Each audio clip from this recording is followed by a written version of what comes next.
Listen, y'all, we often strive and hustle to try and get ahead, but Psalm 75, verse 6 drops a truth bomb for us. Exaltation comes neither from the east, nor the west, nor from the south. So, where does it come from? We got to ask ourselves that question. It comes from God alone.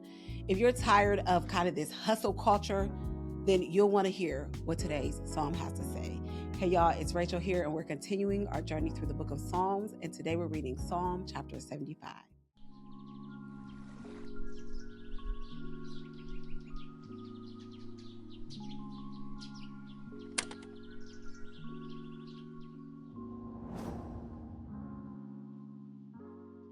All right, so Psalm 75 presents God as the ultimate judge who determines the rise and the fall of leaders.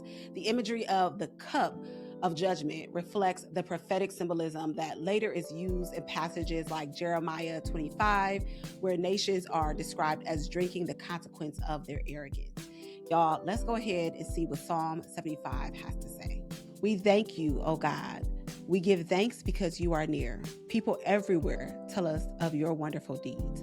God says, at the time I have planned, I will bring justice against the wicked.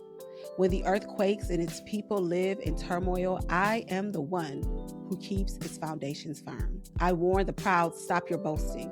I told the wicked, don't raise your fist. Don't raise your fist in defiance at the heavens or speak with such arrogance.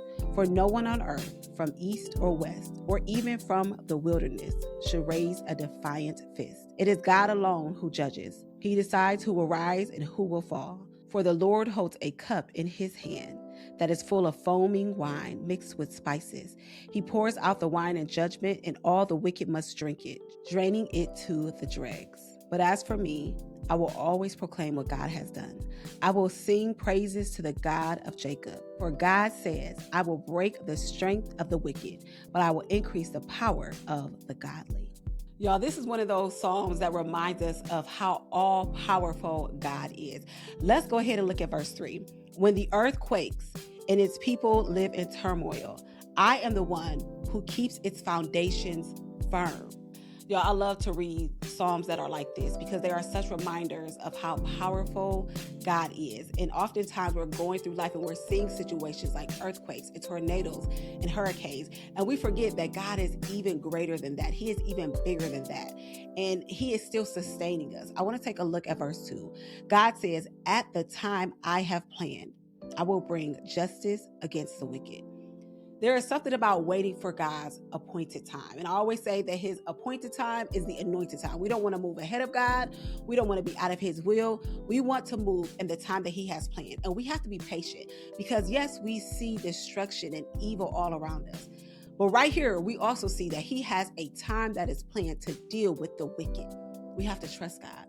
We have to trust God's timing. We have to remember that people are not just getting away with things because we don't see anything happening the way we would want to see it happening in our time.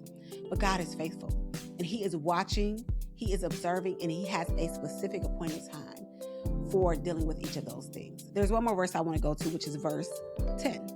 And it says, for God says, I will break the strength of the wicked, but I will increase the power of the godly.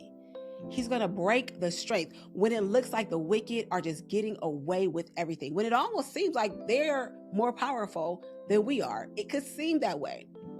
He reminds us, I will increase the strength of the godly.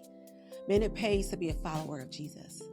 It pays to know that what we see is not really what it is.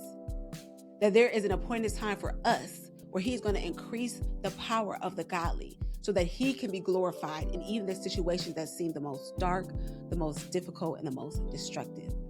This is all working out so that he can be glorified, so that his name can be great.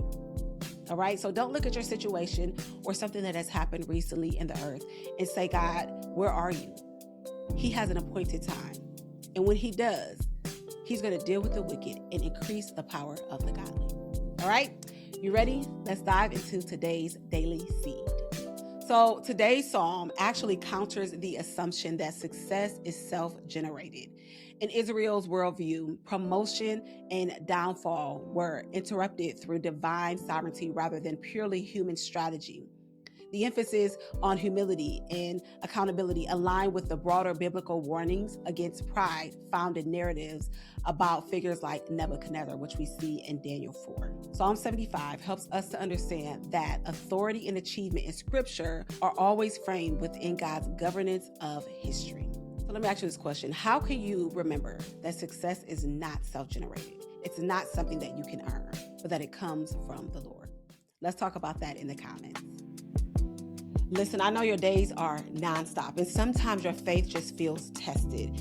You want a real relationship with God, but you need a space where you can actually ask questions and get those answers that you've been pursuing. Well, inside our Deeper Roots community, we provide the tools like context checks, exclusive podcasts, short audio teachings, resources to help you stay consistent even when life is kind of chaotic. So it's time for you to go from just reading the word to truly living it. Join me at wordandseed.com/community and get rooted. All right, y'all. So as a reminder, after watching this video, I want you to grab the Your Summer in the Psalms journal and spend about 15-20 minutes reading the text that's in the journal again. Listen to it in the YouVersion Bible plan and then write it in your own words. All of this in different translations. This process is going to help it stick so that you can meditate on what you have read today and you can live it out. All right. And as a reminder, time with God is time you will never regret spending. I will see you in Psalm 76.